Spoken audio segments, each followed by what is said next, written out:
आज जो हमारे पास जो नेक्स्ट चैप्टर है अपनी बुक में देखना है, ठीक है। आपके बुक में ये है फॉर फीचर ऑफ शेयर्स, ठीक है। तो चैप्टर नंबर कौन सा है? 28। चैप्टर है आपके पास 28 है। और इस चैप्टर का क्या नाम है? For features of shares. For features of shares, ठीक है साहब। अच्छा, इसका पेज नंबर क्या है? 425। पेज नंबर है 425। और जो डेट है, डेट क्या है? डेट है अब आज 28 जुलाई 2026। ध्यान से समझना ये टॉपिक क्या बोलता है, ठीक है। टॉपिक का नाम है फॉर फीचर ऑफ शेयर्स। कुछ चीज़ें इस तरीके से समझो। मैंने कहा हमारे पास मान लेते हैं कोई कंपनी है। इस कंपनी का नाम है भैया XYZ लिमिटेड। क्लियर हो गया? कंपनी का क्या नाम है? XYZ limited. इस XYZ लिमिटेड ने क्या करा? 1000 शेयर्स इशू करे। क्लियर हो गया? कंपनी है, कंपनी का क्या नाम है? XYZ limited. XYZ लिमिटेड ने 1000 शेयर्स इशू करे और बोलते हैं at the rate of 10 each. एक की कीमत कितनी है? 10 रुपये है। कंपनी का क्या नाम है? XYZ लिमिटेड है। कितने शेयर हो गए? 1000 शेयर्स हो गए। एक शेयर की कीमत कितनी है? 10 रुपये, ठीक है। कंपनी ने क्या करा है? 10 रुपये किस तरीके से मांगे? एप्लीकेशन में 4 रुपये मांगे, अलॉटमेंट में 4 रुपये मांगे, उसके बाद फर्स्ट एंड फाइनल कॉल में 2 रुपये मांगे। इस तरीके से XYZ लिमिटेड आप समझ गए। कितने शेयर इशू करे? 1000 शेयर इशू करे। एक शेयर की कीमत कितनी है? 10 रुपये। 10 रुपये किस तरीके से मांग रहे? एप्लीकेशन में 4 रुपये मांग रहे, अलॉटमेंट में 4 रुपये मांग रहे, फर्स्ट एंड फाइनल कॉल में 2 रुपये मांग रहे, ठीक है।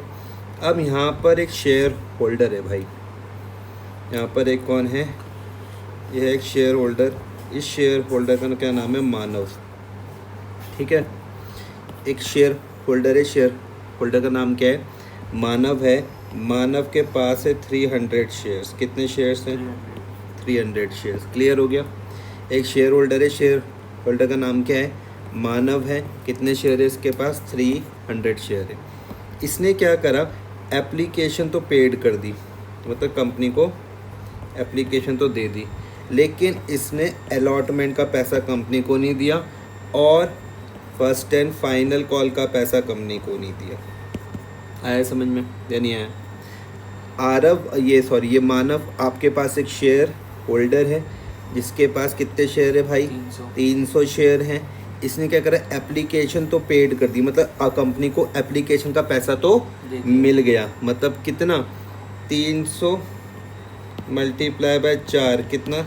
1200 रुपये तो मिल गया। लेकिन 300 मल्टीप्लाई बाय 4 ये वाला 1200 कंपनी को नहीं मिला, और 300 मल्टीप्लाई बाय 2 ये वाला 600 रुपये भी कंपनी को नहीं मिला। क्लियर हुआ? इतनी बात समझा पाया मैं? पक्का? तो कंपनी को ये वाला पैसा तो मिल गया, ठीक है, और कंपनी को ये वाला पैसा नहीं मिला। कोई दिक्कत तो नहीं है? ये वाला पैसा यहाँ पर कंपनी को नहीं मिला। अच्छा, यहाँ पर देखना, मैं एक चार्ट बना रहा हूँ। मैं क्या लिख रहा हूँ यहाँ पर? मैंने लिखा है कॉल्ड अप। जो पैसा कंपनी मांगती है उसको मैं क्या बोलता हूँ? Called up. और जो कंपनी को पैसा मिल जाता है उसको मैं क्या बोलता हूँ? Paid up. जो कंपनी को नहीं मिलता उसको मैं क्या बोलता हूँ? कॉल्स इन अरियर, ठीक है। तो कंपनी ने आरएफ से कितने रुपए मांगे थे? 300 मल्टीप्लाई बाय 10 मांगे। नहीं आया समझ में? कंपनी को कितने रुपए मिले? 300 मल्टीप्लाई बाय 4। कितने रुपए नहीं मिले? 300 मल्टीप्लाई बाय 6। पहले इतना समझो, इतने में कोई दिक्कत तो नहीं है? कितना पैसा मांगा? 300 मल्टीप्लाई बाय 10 मांगा, ठीक है। कितना पैसा मिला है? 300 मल्टीप्लाई बाय 4 तो मिल गया। जो नहीं मिला उसको मैं क्या बोल रहा हूँ? Calls in arrear. 300 multiply by 6 नहीं मिला। इतने में कोई दिक्कत तो मुझको बताओ, इतने में कोई चर्चा करनी तो मुझे बताओ। अब क्या हो रहा है? जब कंपनी को पैसा मिला नहीं तो कंपनी पैसा मांग रही है, ठीक है। कंपनी क्या बोल रही है कि भाई मानव हमें हमारे पैसे दे दो। कौन से? अलॉटमेंट का पैसा दे दो या फर्स्ट एंड फाइनल कॉल का पैसा दे दो। लेकिन क्या उसने पैसा दिया? आंसर है नहीं। तो अगर जब कंपनी को पैसा नहीं मिलता, कंपनी ने क्या करा? पैसा मांगा। कंपनी ने पहले क्या करा? कॉल्ड अप करा। तो जब कंपनी ने पैसा मांगा उसके बाद उसको अगर नहीं मिलता, नहीं मिलने का मतलब क्या हो रहा है, कॉल्स इन अरियर। कंपनी ने पैसा मांगा तो मैं क्या बोल रहा हूँ, कॉल्ड अप। तो मांगने के बाद अगर नहीं मिल रहा है, क्या हो रहा है, इसका मतलब कॉल्स इन अरियर हो रहा है। तो कंपनी क्या कर सकती है, मानव के शेयर का क्या कर सकती है, कैंसिलेशन कर सकती है। आया समझ में? तो मैं बोलूँगा भैया मानव का शेयर कैंसिल्ड कब हो सकता है, जब कंपनी पैसा मांग रही हो, कॉल्ड अप किया हो और वो पैसा नहीं दे रहा हो। नहीं देने का मतलब क्या हो रहा, कॉल्स इन अरियर हो रहा। तो कंपनी क्या कर सकती है, उसके शेयर को कैंसिल कर सकती है। ठीक है, इसी कैंसिलेशन को मैं क्या बोलता हूँ, फॉर फीचर ऑफ शेयर्स बोलता हूँ। नहीं आया समझ में? आ गया? इसी को मैं क्या बोलता हूँ, फॉर फीचर ऑफ शेयर्स बोलता हूँ। ठीक है, फिर से देखना मेरे पास टॉपिक क्या है आज का, फॉर फीचर ऑफ शेयर्स है। XYZ लिमिटेड एक कंपनी थी जिसने 1000 शेयर इशू करे। एक शेयर की कीमत भाई 10 रुपये है। एप्लीकेशन में बोला भैया 4 रुपये दो, अलॉटमेंट में बोला 4 रुपये दो, फर्स्ट एंड फाइनल कॉल में 2 रुपये। तो आप अगर जोड़ोगे 4 और 2 आपने जोड़ दिया तो टोटल कितना हो रहा, 10 रुपये हो रहा। मानव हमारे पास कौन एक शेयर होल्डर है जिसके पास कितने शेयर है, 300 शेयर है। मानव हमारे पास कौन एक शेयर होल्डर है जिसके पास कितने शेयर हैं, 300 शेयर है।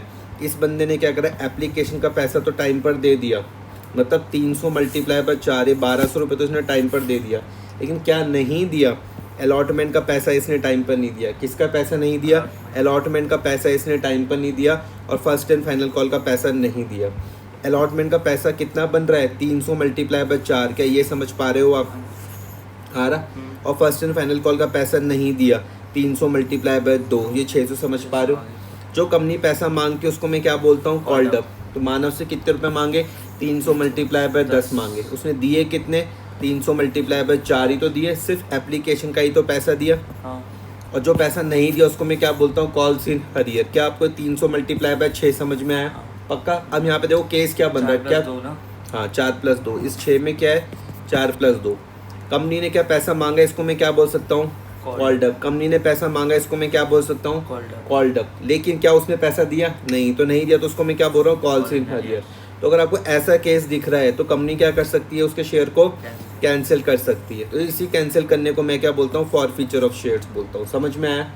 इसी कैंसिल करने को मैं क्या बोलता हूँ, फॉर फीचर ऑफ शेयर्स। तो इसकी जनरल एंट्री देखना क्या बनती है। इसकी जनरल एंट्री बनेगी भाई, शेयर कैपिटल अकाउंट डेबिट। तुम बोलोगे अरे अभी तक तो तुमने शेयर कैपिटल क्रेडिट में बताया था। तो मैंने कहा जब क्या हो रहा है, कैंसिल हो रहा है। जब क्या हो रहा है, फॉर फीचर ऑफ शेयर्स हो रहा है, तब शेयर कैपिटल कहाँ आ रहा है, डेबिट में आ रहा है। अभी तक पुरानी एंट्रीज तुमको याद आ रही है, तो वहाँ पे हर जगह पर शेयर कैपिटल कहाँ पर था, क्रेडिट में था या नहीं था। लेकिन अब जब कैंसिल हो रहा है तो कहाँ पर आ रहा है, डेबिट में आ रहा है। नहीं आया समझ में? तो मैं क्या लिख रहा हूँ, share capital account debit. Clear हो गया? To share forfeiture, to share forfeiture account और 2 कॉल्स इन अरियर। ध्यान से समझना, मैं 10 बार बोलूँगा लेकिन तुमको एक ही बारी में समझ में आ जाएगा। पहली चीज़, ये किसकी है एंट्री, इस चीज़ की एंट्री है। अरे नहीं गधे बच्चे, नहीं, किस चीज़ की है ये, फॉर फीचर ऑफ शेयर्स की। अच्छा, फॉर फीचर ऑफ, आया समझ में? इसकी एंट्री है, बोलो, फॉर फीचर ऑफ शेयर्स की। तुमने कहा कि अभी तक हमने शेयर कैपिटल कहाँ पर लिखा था, डेबिट, वो क्रेडिट में। लेकिन जब मैं कैंसिल कर रहा हूँ तो देखो शेयर कैपिटल कहाँ पर आ रहा है, डेबिट में। इतना पहले यहाँ पर ध्यान दो। समझ में आया? एंट्री बोलो, share capital account debit to share forfeiture to call in arrear. नहीं आया समझ में? एंट्री आपको समझ में आई? आपने बोला भाई एंट्री क्या हो जाएगी, share capital account debit to share forfeiture to calls in arrear. Calls in arrear सब समझाऊंगा, पहले आप एंट्री पे ध्यान दो। वो पहले इतना समझ में आया? हाँ, एंट्री समझ में आई आपको? हाँ। एंट्री मैंने क्या बनाई, बोलो, एंट्री मैंने क्या बनाई, फिर से लिखता हूँ, देखना ध्यान से, फिर से लिखता हूँ, ठीक है। एंट्री देखो मैं क्या लिख रहा हूँ, मैं लिख रहा हूँ शेयर कैपिटल अकाउंट डेबिट। पहले आप एंट्री को याद करो, फिर मैं आपको समझाऊंगा। Share capital account debit to share forfeiture account और 2 कॉल्स इन अरियर। पहले आप सिर्फ इतना ध्यान दो, ठीक है, फिर मैं समझाऊंगा। एंट्री आपको याद हो गई? बोलो बिना देखे, बोलो। Share capital account debit to share forfeiture account और टू फिर कॉल्स इन अरियर। ठीक है, इसको जब तुम 2-3 बार कम से कम 10-15 बार बोलोगे तुमको समझ में आ जाएगा। अब सुनना ध्यान से, किस चीज़ की है ये entry? For future for future की। Very good. फॉर फ्यूचर को मैं कैंसिलेशन ऑफ शेयर्स बोल सकता हूँ। ठीक है, अब समझना ध्यान से, शेयर कैपिटल को मैं अगर डेबिट में लिख रहा हूँ, पहले यहाँ पर ध्यान देना। तो ये मुझको क्या बता रहा है कि भैया मैं अपनी कैपिटल कम कर रहा हूँ। देखो, जब कंपनी क्या करती है, शेयर इशू करती है, मैंने क्या बोला, जब कंपनी शेयर इशू करती तो हम शेयर कैपिटल को कहाँ पर लिखते हैं? डेबिट में। क्रेडिट में। नहीं, फिर से जब कंपनी शेयर इशू करती है तो आपको शेयर कैपिटल कहाँ क्रेडिट दिखता है? में, क्रेडिट में दिखता है। लेकिन जब कंपनी शेयर को कैंसिल करी तो शेयर कैपिटल कहाँ पर आएगा? डेबिट में आएगा। क्लियर हुआ? अब मैं तुमको बता रहा हूँ कि यहाँ पे अमाउंट कितनी आएगी। अब मैं तुमको क्या समझा रहा हूँ कि यहाँ पर अमाउंट कितनी आएगी। ठीक है, यहाँ पर अमाउंट कितनी आने वाली है। ठीक है, तो यहाँ पर अमाउंट आती है, ध्यान में रखना। यहाँ पर कौन सी वाली अमाउंट आएगी? यहाँ पर कॉल्ड अप वाली आएगी। कौन सी आएगी? कॉल्ड अप वाली। कॉल्ड अप का मतलब जो कंपनी ने पैसा मांगा है, जितना कंपनी ने पैसा मांगा है। क्लियर हुआ? जितना कंपनी ने पैसा मांगा है वो यहाँ पर आएगा। क्या आप मुझको बता सकते हो कि कंपनी ने कितना पैसा मांगा? 300 × 4। क्या आप बता सकते हो कंपनी ने कितना पैसा मांगा? बताओ। सबसे पहले ध्यान से समझना, मैंने कहा शेयर कैपिटल में कौन सा पैसा आएगा, तो तुम बोलोगे भैया वो पैसा आएगा जो कंपनी ने पैसा मांगा है। मतलब कौन सा आएगा? कॉल्ड अप आएगा। तो कितना मांगा कंपनी ने पैसा, बताओ? 300 × 4। बिल्कुल गधों वाला जवाब दिया। ठीक है, कंपनी ने पैसा मांगा 300 × 10। अच्छा, नहीं आया समझ में? यही तो मांगा कंपनी ने। हाँ। कॉल्ड अप कितना करा? 300 × 10 ही तो करा। तो शेयर कैपिटल में कौन सा पैसा आता है, मैं तुमसे पूछूंगा तो तुम बोलोगे भाई कौन सा आता है? कॉल्ड अप, जो कंपनी ने पैसा मांगा। यही तो पैसा मांगा था। 300 × 10 ही तो मांगा। क्लियर हो रहा? तो यहाँ पर कितना आ जाएगा? 3000 आ जाएगा। क्लियर हुआ? फिर उसके बाद है दूसरा क्या है भैया? To share for future. For future में कौन सा पैसा आता है? फॉर फ्यूचर में कौन सा पैसा आता है? शेयर कैंसिल हो गए थे तो तुम बोलोगे भैया फॉर फ्यूचर में आता है पेड अप वाला पैसा, जो पैसा मिल चुका हो। समझना ध्यान से। एंट्री तुमने क्या बोली? Share capital DR to share forfeiture to call in arrear. Share capital में कौन सा पैसा आता है? जो पैसा कंपनी ने मांगा, कॉल्ड अप वाला। ये तो 300 × 10 समझ में आया। फॉर फ्यूचर में कौन सा पैसा आएगा? जो कंपनी को मिल चुका हो, उसको मैं क्या बोलूंगा? Paid up. मैं उसी चीज को तो जब्त कर सकता हूँ। कंपनी के पॉइंट ऑफ व्यू से समझो, कंपनी उसी चीज को ही तो जब्त कर सकती है, कैंसिल कर सकती है जो उसके पास हो। तो शेयर फॉर फ्यूचर में कौन सा पैसा आएगा? जो कंपनी को मिल चुका हो, मतलब पेड अप वाला। शेयर फॉर फ्यूचर में कौन सा पैसा आएगा? जो कंपनी को मिल चुका हो, मतलब कौन सा? पेड अप वाला। तो कंपनी को कितना रुपया मिल चुका है?